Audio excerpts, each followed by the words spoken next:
Clara was thrown out of her father's house by her cruel stepmother. With only a small bag of clothes on her head and crutches under her arms, she had no one to turn to. She walked into the street struggling to survive.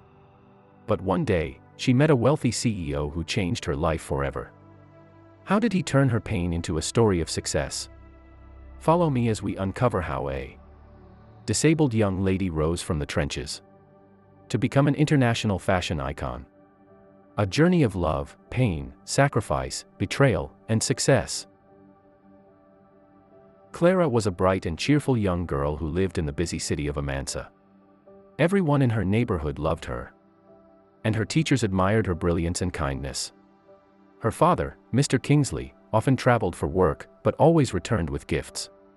Her mother, Mrs. Jessica, was a loving seamstress who worked from home. Clara's life was full of love and happiness. Until one morning she found her mother weak and pale in bed. The doctor said it was a minor illness. But days turned into weeks and she did not get better. Despite her sickness, Mrs. Jessica still cared for Clara, calling her my sunshine. Clara was deeply worried, so she prayed every day for her mother's healing, hoping their joyful life would return. Clara's father, Mr. Kingsley, paused all his travels to care for his sick wife. But one quiet morning, Clara awoke to the heartbreaking sight of some relatives crying. Her father hugged her tightly and told her that her mother had gone to rest with God, then placed her mother's special necklace around her neck. Clara was only 13 at the time, but she felt an emptiness she couldn't describe. Her father stayed close, putting all his businesses on hold and trying to fill the space her mother had left. Yet the warmth of her mother's presence could never be replaced. Weeks later, her father realized he would need to travel again for work or risk his businesses collapsing. But he struggled with the thought of leaving Clara all by herself, as no one else could care for her the way he could.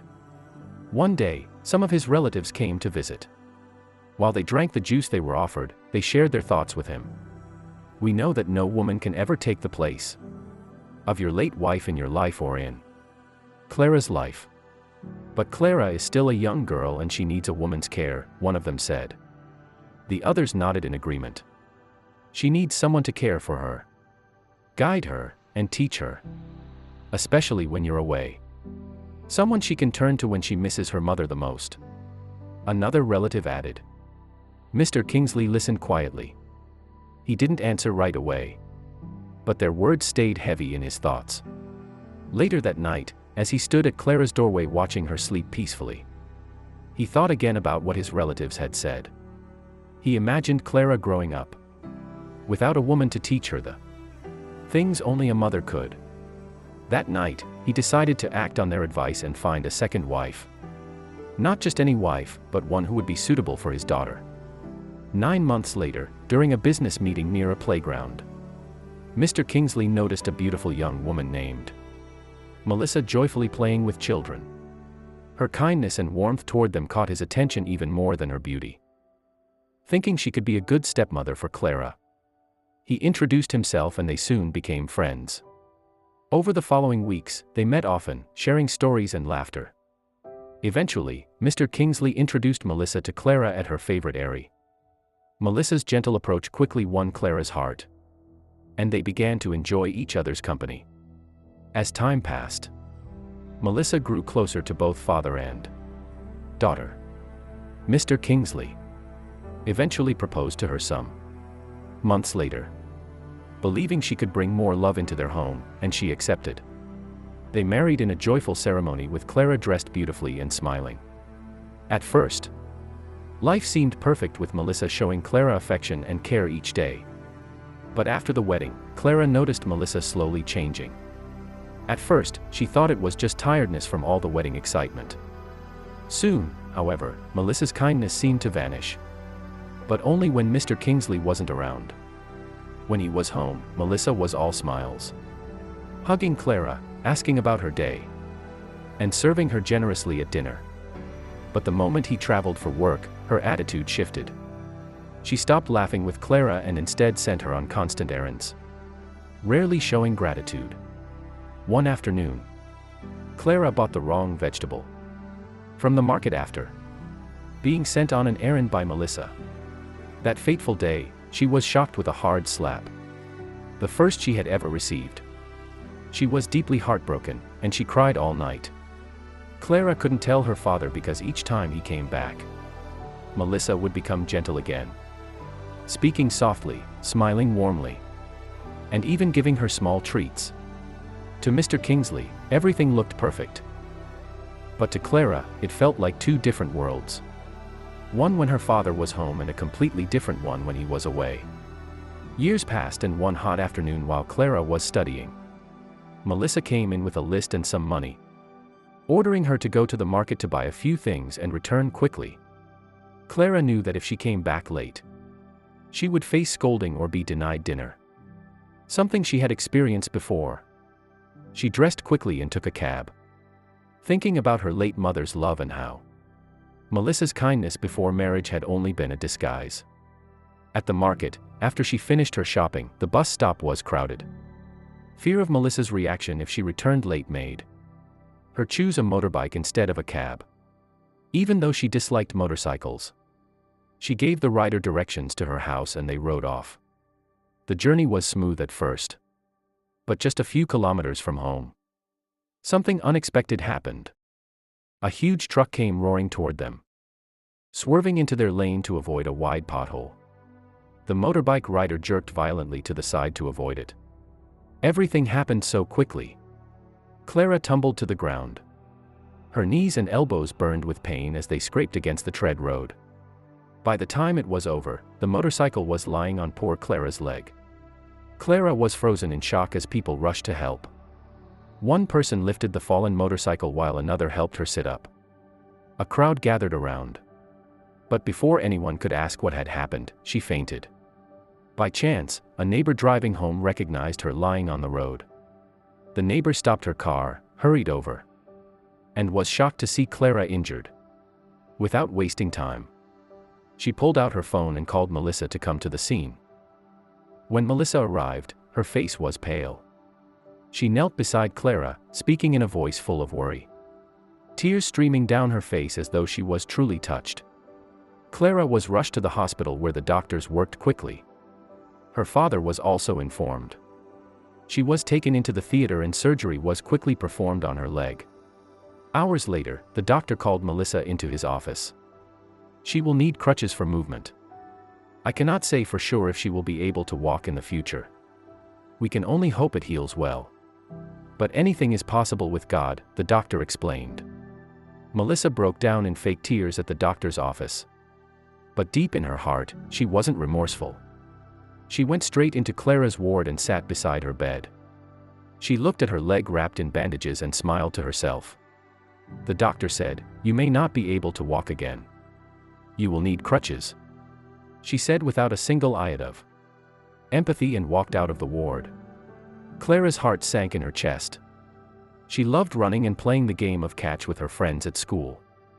He thought of not being able to walk made her eyes fill with tears.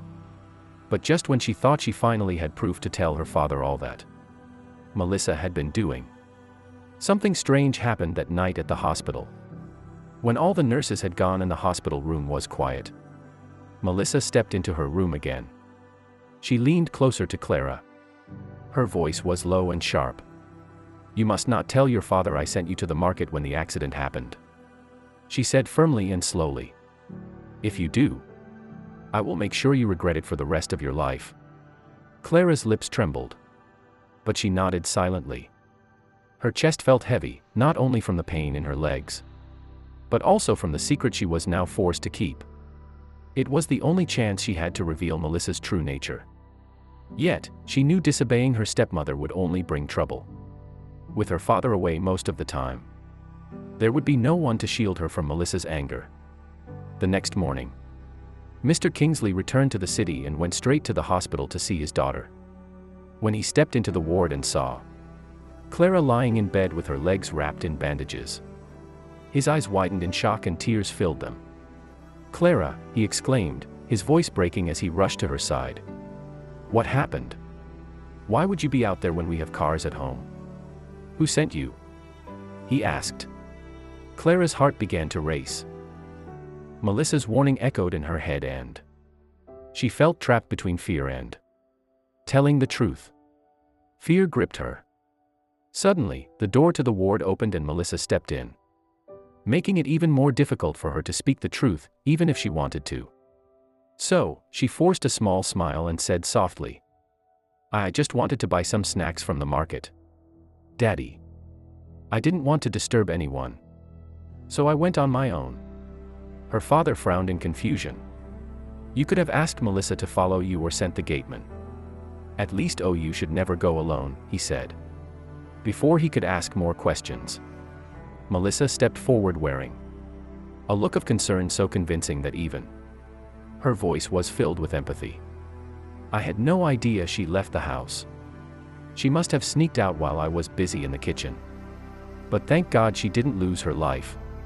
Please let her rest," Melissa said. Then she went to kiss Clara on the forehead. "Get better soon, my love," she added before leaving the ward with Clara's father. Once they were outside the ward in the hospital corridors, Melissa began planting seeds of doubt in Mr. Kingsley's heart. She told him Clara was lying when she said she had left the house to buy snacks. "I'm afraid she's been spending too much time with boys in the neighborhood. In fact, I heard she has a boyfriend somewhere and she was on her way to meet him when the accident happened." Melissa lied effortlessly. "She always does this when you're not at home. I try to guide her, but she doesn't always listen. You know how teenagers are," she said. At first, Mr. Kingsley brushed it off. Clara was his little girl. He found it hard to believe. But Melissa never stopped. She kept telling lies about Clara, and soon those lies began to sink into his heart. Clara, still recovering in the hospital, didn't know that while she was healing from the wounds in her leg, Melissa was quietly opening another wound in her father's heart. She was building a wall between them, breaking his trust toward her. The day before Clara was to leave the hospital, Melissa received news that caught her by surprise. She was feeling a bit ill that day and went for a checkup. But she was shocked beyond words when the doctor told her she was 2 months pregnant. When she told her husband later that evening, his face lit up in pure joy. He was happy in a way Melissa hadn't seen before. He hugged her passionately and started speaking excitedly about their future.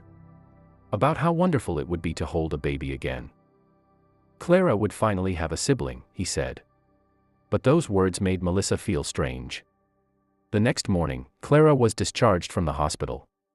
She had spent the night thinking about how warm and happy she would feel when she stepped back home after weeks away, believing her father would pamper her and give her the same unwavering attention he had shown when her mother passed.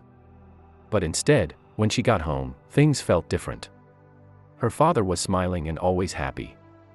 Not because Clara was home, but because of Melissa's pregnancy. Most of his attention was on Melissa, fussing over her and making sure she was comfortable. Clara felt deeply hurt. It seemed as if the love her father once had for her had somehow shifted toward Melissa. She told herself it was silly that her father still loved her. But for the first time in her life, she felt as though she didn't truly belong in her own home. She felt invisible in the house and she missed her late mother more than ever. She spent most of her time in her room, partly because it was difficult for her to move around. Her father still visited from time to time whenever he was home. But he never stayed long. Just a quick, "How are you feeling?"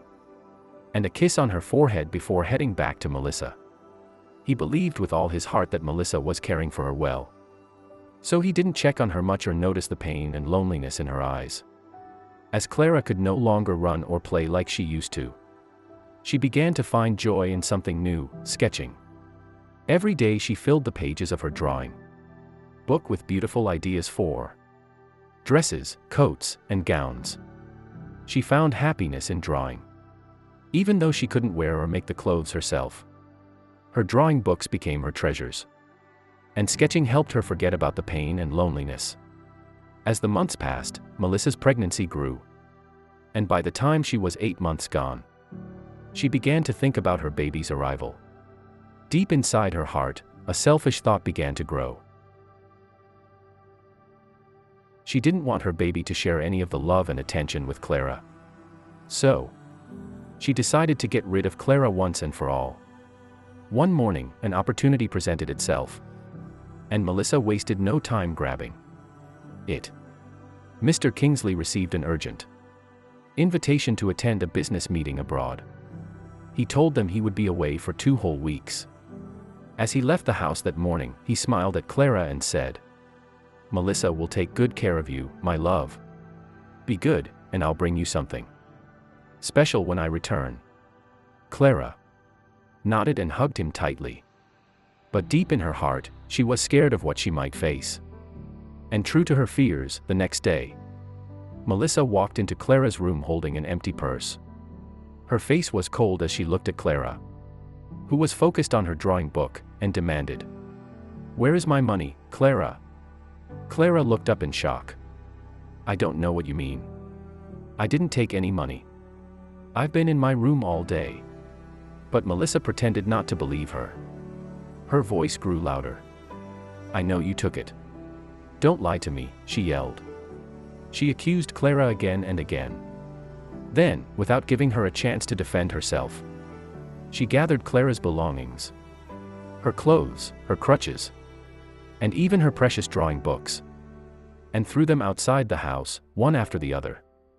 "You can't stay here anymore. I cannot live in the same house with a thief. Go and never come back," she told Clara. Clara couldn't fight. Melissa was 8 months pregnant and any physical struggle could harm her. She pleaded for mercy as she crawled on the bare tiles without her crutches. But Melissa ignored her, dragged her out of the house, and locked the door. Then she warned the gateman not to let Clara inside the compound or he would lose his job. And just like that, Clara found herself sitting at the gate of her father's house, her heart pounding and her eyes filling with tears. She didn't know where to go or who could help her.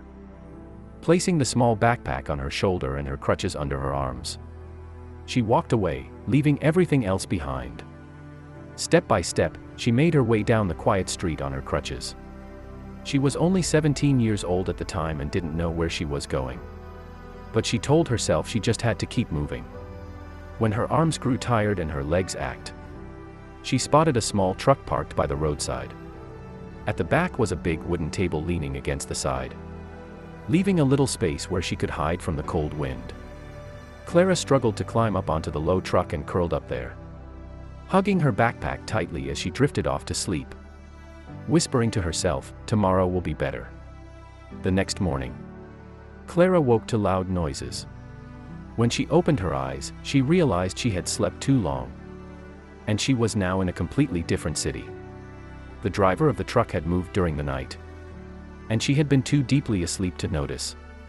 She struggled to climb down from the back of the truck, her backpack still slung over her shoulder. Hunger gnawed at her stomach. She hadn't eaten since yesterday afternoon, and it was already close to noon. Slowly, she made her way under a street light by the roadside, where she saw a woman selling bean cakes. Clara pulled the money from her backpack and approached her. "Please, can I buy one for 10 naira?" she asked softly. The woman looked at her crutches and the money in her hand. "It's 20 naira now. The price of everything has gone up," she said flatly. Then went back to what she was doing, completely ignoring Clara. Clara mumbled an apology and quickly stepped back, her cheeks burning with shame. She walked aimlessly for hours under the hot sun, stopping at every small shop and kiosk she could find. "Do you need help?" she would ask. But the answers were always the same. They all wanted someone strong, fast, and experienced. One man even laughed right in her face. "You think I'll hire someone who can't even walk well?" Clara tried to smile as if his words didn't hurt. But a sharp pain shot through her heart. By the time the sun began to set, her legs were screaming with pain so badly she could barely keep moving. She ended up near a busy intersection and leaned against a lamp post to rest. While she rested, her stomach grumbling, she opened her backpack and pulled out her drawing book. She turned its pages, admiring the dresses, coats, and gowns she had sketched, hoping to take her mind away from everything. Then, out of nowhere, A sudden gust of wind snatched the drawing book from her hands, sending the other loose sheets in her bag flying as well. The pages tumbled wildly across the road, sliding along the street, carried toward the moving cars. Clara's heart stopped instantly. Panic shot through her. Without thinking, she limped into the road, ignoring the angry horns. Driver shouted, but she didn't care. That book was her life. As she began picking up the pieces of her designs, a black SUV with tinted windows slowed quickly to avoid hitting her. Inside the car, a man in a neat, expensive suit was on his phone when his driver suddenly halted, making him uncomfortable. He was about to yell at his driver when he saw Clara in front of the SUV gathering papers from the ground. Curious, he stepped out of the car to help. She didn't notice him at first. Not until his shadow fell over her as he stretched out his hand holding some of her papers. Clara looked at him confused until she saw what he was holding. "Oh, thank you," she said. She took the pages gently and pressed them back into the book so they wouldn't escape again. The man's eyes wandered over the pages, and he was impressed by the sketches he saw. "These are yours?" he asked curiously. "Yes," she replied, still focused on picking up the remaining papers on the road. He bent to gather the last few pages, studying them as he handed them to her. "Did you sketch these yourself?" he asked again. "Yes, I did," she answered, smiling, happy that someone was impressed by her work. "You have talent," the man said. But before she could reply, he reached into his pocket, even though the fault was hers, and brought out some money. "I'm sorry for this. Please take this." She stepped back quickly, shaking her head. "No, please. I'm fine." "Your apology is enough," she replied, even though she desperately needed the money. The man looked at her for a long moment, as if trying to understand why anyone in her condition would refuse money. He was about to turn and walk away, but instead, he insisted, "Please take it. I'm not giving you this out of pity, but as a way of appreciating your sketches." This time she smiled and happily accepted the money. As she struggled to steady herself on her crutches, the man got back into the car and his driver drove off immediately. Clara simply stood there watching as the car disappeared into the traffic. She didn't get the chance to say thank you. She quickly placed the drawing book and its pages into her bag, then went to the nearest canteen to buy some food. While she sat and ate, a man in his early 30s noticed her. But it wasn't the crutches that caught his attention. It was the necklace around her neck. The same necklace her father had once given her mother before she passed away. When she was done eating, the man approached her and began asking questions about her necklace.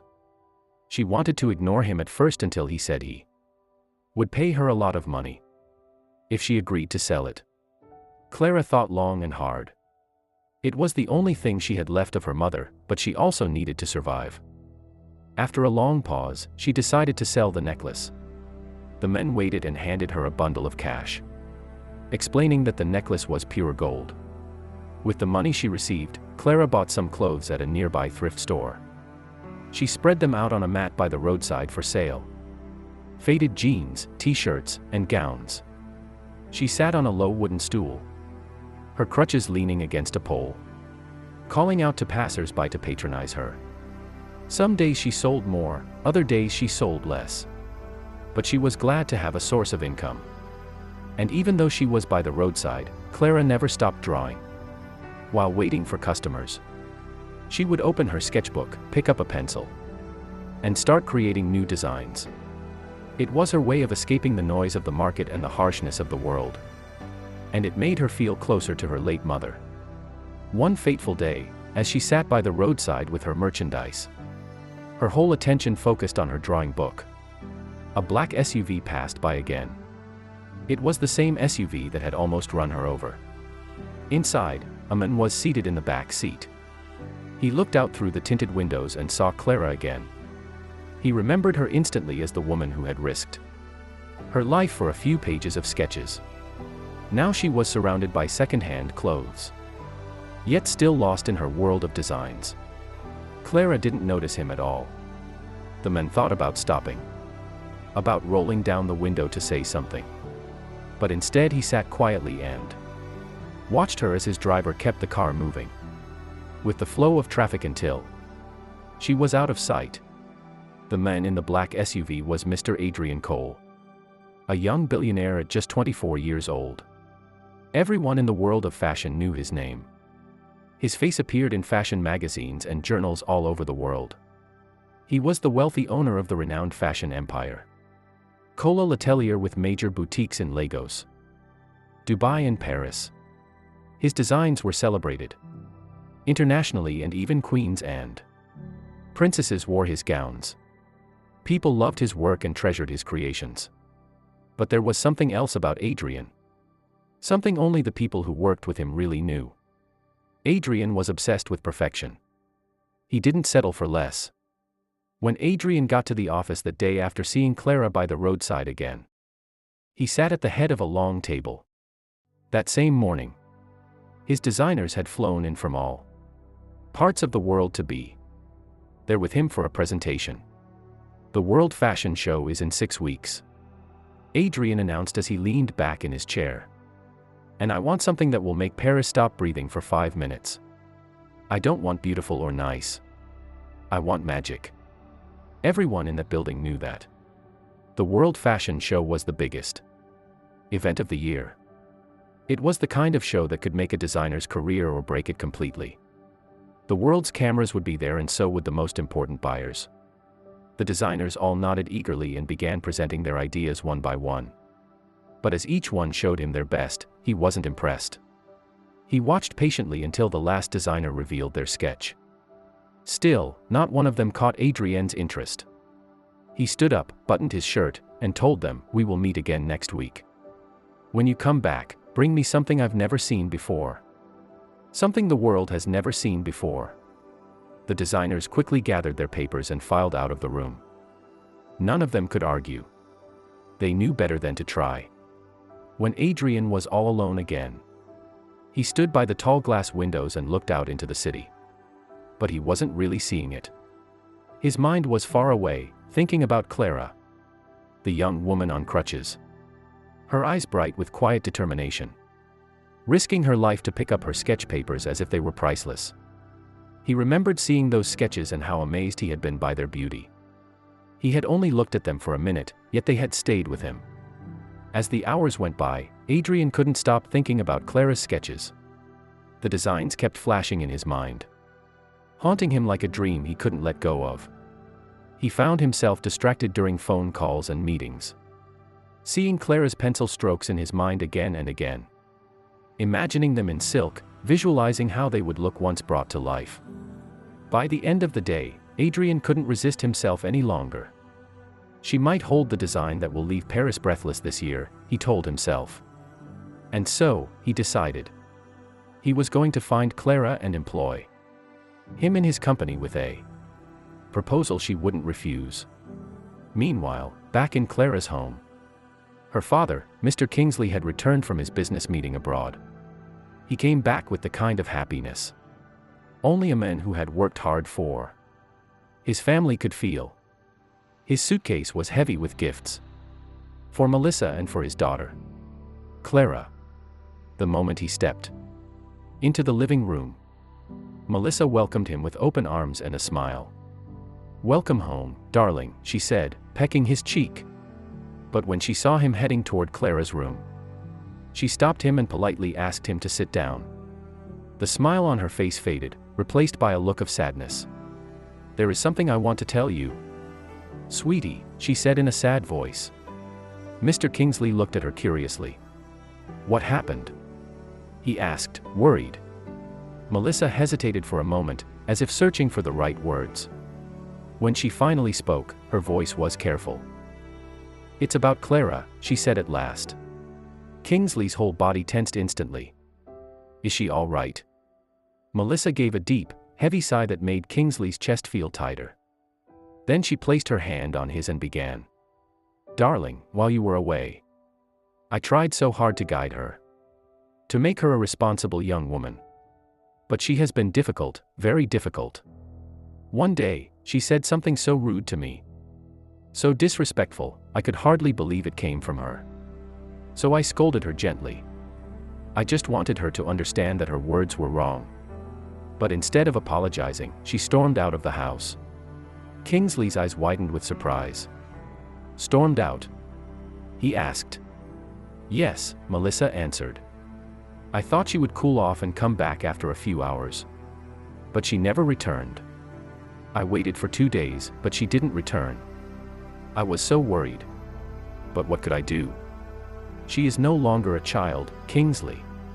She has to learn that her actions have consequences." Kingsley rubbed his forehead.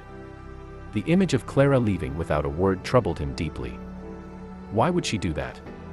"I've never known her to be so worried," he said, his voice a mix of worry and anger. Melissa moved closer to him, lowering her voice. "Darling, I've been meaning to tell you. You've spoiled her. You've always given her everything she wanted. You never let her face any real discipline. She thinks she can just walk away whenever she doesn't like being corrected." Kingsley stared at her. Her words didn't sit well in his chest. But he couldn't say anything as the seed of doubt settled in his heart. Melissa reached over and gently took his hand. "I love you, Kingsley. And I want what's best for Clara. But sometimes letting her go is the best thing. She'll come back when life teaches her the lessons she needs to learn." She told him. "You think I should just let her be, not report to the authorities to look for her?" he asked. "Yes, darling. She will return eventually. I'm sure she's out there with one of her friends. Don't trouble yourself over her. You need to rest," she answered. Kingsley's heart disagreed with her words. But her influence in his life made it difficult for him to think straight or oppose her suggestions. When he finally gathered the courage to ask if she knew any of Clara's friends, Melissa suddenly screamed in discomfort. Her water had broken, and it was time to give birth. Kingsley quickly rushed her to the hospital. And the thought of Clara left his mind once again. At that same time, Clara sat under the sun by the roadside, close to her thrift clothes. She held her pencil with her drawing book open on her lap. She was sketching a fitted jumpsuit with delicate sleeves, the kind of design she could only dream of ever making. Then a shadow fell over her page. When she looked up, she froze. It was Adrian again. He remembered her from earlier. "It's you again," she said, surprised, a smile spreading across her face. "Thank you for the money you gave me last time," she added. But Adrian didn't respond to her appreciation. "I am Adrian," he said. "I don't know your name. But I came looking for you." Clara's fingers tightened around her workbook. "Why did I do anything wrong?" she asked. Adrian smiled and bent down slightly until their eyes met. "No, you've done nothing wrong. But ever since I first saw your design, it hasn't left my mind. I want to buy your work. More than that, I want you to work for me. To develop your ideas and create without limit." Clara couldn't believe her ears. She was caught between disbelief and suspicion. The words felt too heavy for her. "You want me to work for you? I don't have any training. I can't even sew because of my legs," she answered. "That doesn't matter. I'm not looking for someone to sew. I'm looking for ideas the world hasn't seen." "And you have them," Adrian said without hesitation. Clara studied his face for a while and then asked, "Why would someone like you want to work with someone like me?" Adrian stood up and stretched out his hand to hold hers before finally answering. "I want to work with you. Because talent doesn't ask for permission before it shows itself." Clara's heart wavered. A part of her wanted to say no. Life had taught her that good things often came with hidden costs. But there was something in Adrienne's eyes that made her feel she could trust him. Something that didn't feel like pity. For a while, Clara thought before she finally took his outstretched hand and answered, "All right, I will try." Adrienne's face softened. But he didn't cheer or speak too quickly. "What is your name?" he finally asked. Clara laughed and replied, "I thought you'd never ask." "Mr. Adrian. My name is Clara." His driver helped Clara into the car and they drove off. Clara's life began to shift in ways she had never imagined. They passed through parts of the city she had only ever seen in movies. When they arrived at the luxury apartment, Adrian left her to freshen up, eat, and rest. Her new home was small but beautiful. She loved the colors of the rooms and the pleasant fragrance that filled the air. The next day, a driver came to pick her up. He handed her beautiful new clothes to change into and took her to Adrienne's company. There, she was given a spacious creative studio with all the tools and freedom she needed to bring her ideas to life. Clara didn't waste a moment. She started working immediately, unleashing the imaginations that had always been trapped in her mind. Hours turned to days and days to weeks. Clara worked tirelessly, pouring her heart into each design. When her leg ached, she shifted in her chair and kept sketching. Even when her fingers cramped, she massaged them and continued. She explored fabrics in her mind and imagined dresses that seemed to breathe with the person wearing them. When the day came for Clara to present her collection to Adrienne's senior design team and to Adrian himself, the room fell silent as her sketches were displayed one by one. The designers who had seen and created fashion at the highest level stared in astonishment. Finally, one of them broke the silence and asked, "Where did you find her?" Adrian only smiled faintly, his eyes on Clara, and answered, "Sometimes talent finds you." And for the first time in a very long time, Clara felt hope. When the presentation was over, the decision was unanimous. Her happiness knew no bounds. And she knew in that moment her life would never be the same. Back in Clara's home, Melissa, her stepmother, had always been perfect in Kingsley's eyes. Or at least that was the illusion she created. She had given birth to a bouncing baby boy, and this made Kingsley very happy. He spared no expense in giving Melissa whatever she wanted. But the cracks began to show quietly.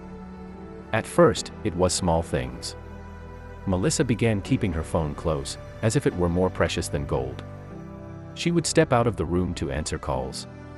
She started demanding money from Kingsley more often. So, Kingsley tried not to think about it. He had promised himself he would trust her. He told himself she was just private and that it might be because she was now a mother. However, one afternoon, everything came crashing down. Melissa left her phone on the couch while she went into the bathroom. A mistake she had never made before. Kingsley stepped into the room and saw the phone lying there. He had no intention of touching it. But the screen suddenly lit up and buzzed with a new message. Almost without thinking, Kingsley reached for it. His intention was simply to check for pictures of their baby. But when he unlocked the screen, everything changed. Curiosity slowed his breath. As his eyes scanned the words in a chat with a contact saved simply as J. The messages read, "I miss you once I get the money transferred. We'll leave this place for good.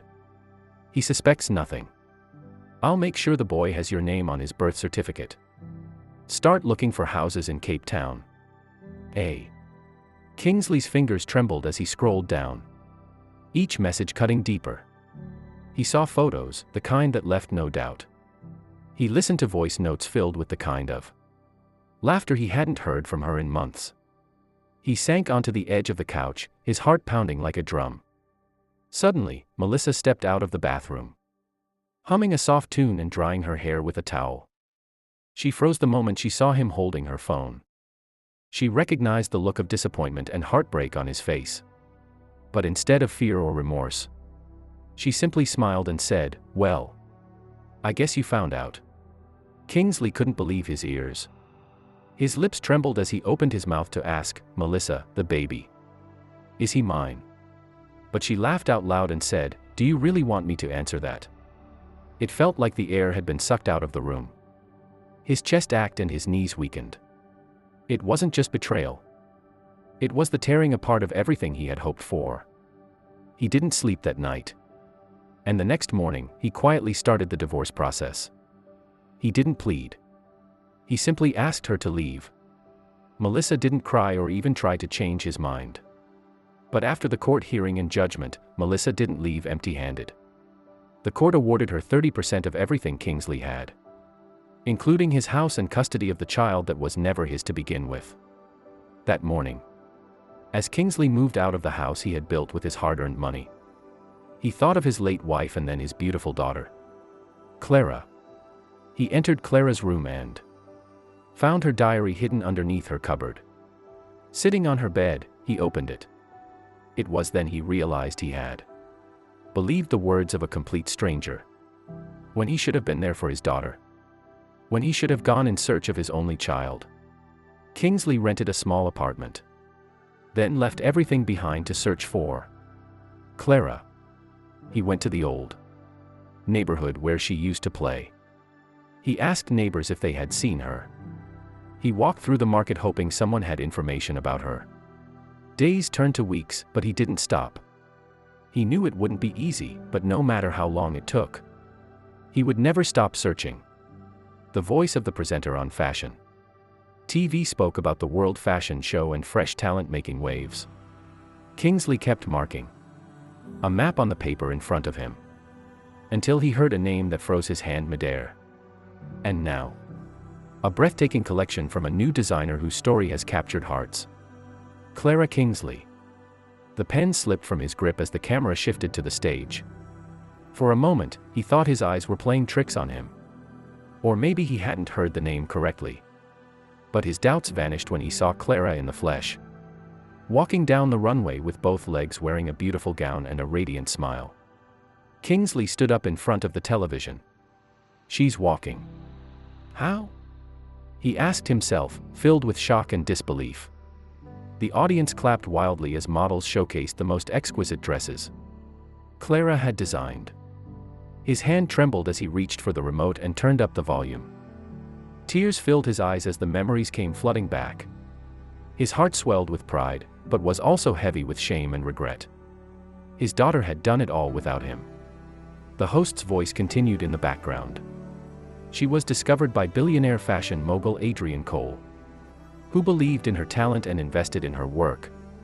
He even paid for special medical treatment that allowed her to walk again. And for over 3 years in a row, her designs have won flawlessly at the World Fashion Show. When the show ended, he sat frozen for a long time before springing into action. He called the station and tried contacting the organizers of the show. He even reached out to a few journalists he knew. But everything he did led to no results. Clara was now surrounded by managers, schedules, and security. Every time he thought he was close to getting a number or an address, they would always say, "I'm sorry. We can't share that information. You'll need to go through her manager." It was like chasing a shadow. Still, he refused to give up. The same determination that had once built his business was now fixed on one goal: seeing his daughter again. For Clara, working with Adrian transformed her life in ways she had never imagined. She now had her own car, a house, and a creative studio. She lacked nothing she needed. Every day she spent hours at her studio unleashing her creativity. Unlike with the other employees, Adrian was close to Clara. Despite being one of the most powerful figures in the fashion world, he never treated her like just an employee. He often spent time with her, asking her to explain her inspiration and paying close attention to her words. Clara found a friend in him. She found herself opening up to him, telling him about her childhood dreams, about Melissa and how she had been mistreated, about her late mother and her struggles when she couldn't walk. Adrian always listened patiently.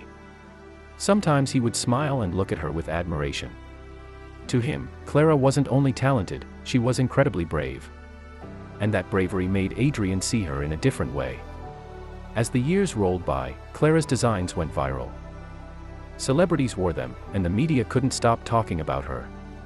Adrian's company was making more profit than ever before. But for Adrian, the greatest gain wasn't in sales or revenue. It was Clara. One evening after a long day of reviewing collections, they sat together in Adrian's office. Clara was laughing at something he had said when he took a deep breath and called her name softly. Clara, he said. She turned to him, still smiling. Yes. I need to tell you something. And it's not about work, Adrian said, looking deep into her eyes. Adrian, what is it? She asked, concerned. Then, in a soft and honest voice, Adrian spoke. I have met countless people in my life, but none of them have moved me the way you have. You've shown me strength, beauty, and kindness in a way I didn't think was possible. I don't just admire you, Clara. I'm in love with you. There was silence for a moment. And Clara's heart pounded. For the first time, she didn't know how to respond. She thought of how much he had done for her and of the countless evenings they had shared, telling stories about their lives, laughing and working side by side. She opened her mouth to speak, but no words came out. Adrian sensed her hesitation and smiled gently. You don't have to answer now. I just needed you to know, he told her. Clara's breath trembled. For so long, she had admired Adrian. His confidence, his vision, and his unshakable determination. She had told herself it was just respect, maybe friendship. But now standing this close, with the warmth of his words wrapping around her, she realized the truth. She had been falling for him piece by piece without even knowing it. Her lips curved into a shy smile. I think I've been falling for you, too, Adrian. I just didn't want to admit it. Adrian's face lit up at her response, and Clara could see the relief in his eyes. He moved even closer, hugged her passionately, and whispered into her ear, I promise I will never hurt you. Clara smiled and held him even tighter. As the days went by, their bond grew stronger. Even the staff could tell that something was happening between them. They spent more time together, laughed often, and enjoyed each other's company even more. 5 months later, Adrian told Clara he was hosting a private celebration for the company's latest success. He asked her to come to the company at a specific time, but he had a far more personal plan in mind. Clara walked in wearing one of her own designs. As soon as she entered the hall, every eye turned toward her. Her dress shimmered like moonlight and Adrian couldn't take his eyes off her. When the music slowed, Adrian took her hand and led her to the center of the hall. The guest stepped back, watching curiously. CL was surprised. She didn't know what was happening. Suddenly, Adrian dropped to one knee and the room fell silent. Clara, he said, his voice full of warmth and certainty. From the first moment I saw you sketching by the roadside, I knew you were special. You've given me laughter I never knew and love I didn't believe I deserved. I don't just want you in my life. I want to spend every sunset with you and grow old with you. Will you marry me? Clara's hand flew to her mouth, her heart pounding. She could barely speak through the tears filling her eyes. Yes, Adrian. I will happily marry you, she answered, her voice trembling. The crowd erupted into applause. But as Adrian slipped a beautiful ring onto her finger, Clara noticed movement at the far end of the room. Her smile faded as a man stepped forward through the crowd. He was older now with tired eyes and a face etched with regret. It was her father, Mr. Kingsley. Papa, she whispered. Clara's heart almost stopped. She hadn't seen him since the day he left for that business meeting so many years ago. Adrian turned to her and gently held her hand. Clara, he reached out to me some weeks ago. We agreed it was best for him to be here after this moment, Adrian explained. Kingsley walked slowly toward his daughter and fell to his knees before her. My child, I failed you, he said, his voice breaking. I listened to lies. I let you suffer when I should have protected you. I have searched for you every day since I realized my mistake. I don't deserve it, but please forgive me. Clara's heart felt heavy. Memories flashed through her mind. The day her mother passed away. The day she had the accident. The day Melissa threw her out of the house. But as she looked into his tear-filled eyes, she also remembered the love her father had shown her before Melissa entered their lives. Tears rolled down her cheeks. She stepped forward and pulled him into a trembling embrace. "I forgive you, Papa," she cried. "I forgive you." And from that day, her father became part of her life again. When the wedding day came, it was a dream come true. Clara walked down the aisle, with her father at her side and Adrian waiting at the altar with a smile that held nothing but love. The ceremony was beautiful. The union of two souls, the mending of a broken family, and the beginning of a new chapter. As they exchanged vows, Adrian looked into Clara's eyes and thought of the girl he had once seen sketching on the roadside and the woman she had become. The applause rang loud as they kissed, sealing their promise to each other. And for Clara, it truly was happily ever after. As for Melissa, her lover left her when she ran out of money and moved on to another woman.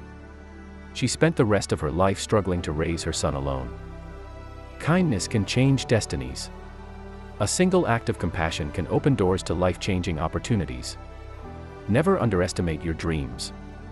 Even in the face of hardship, holding on to your passion can lead you to greatness. Forgiveness brings healing.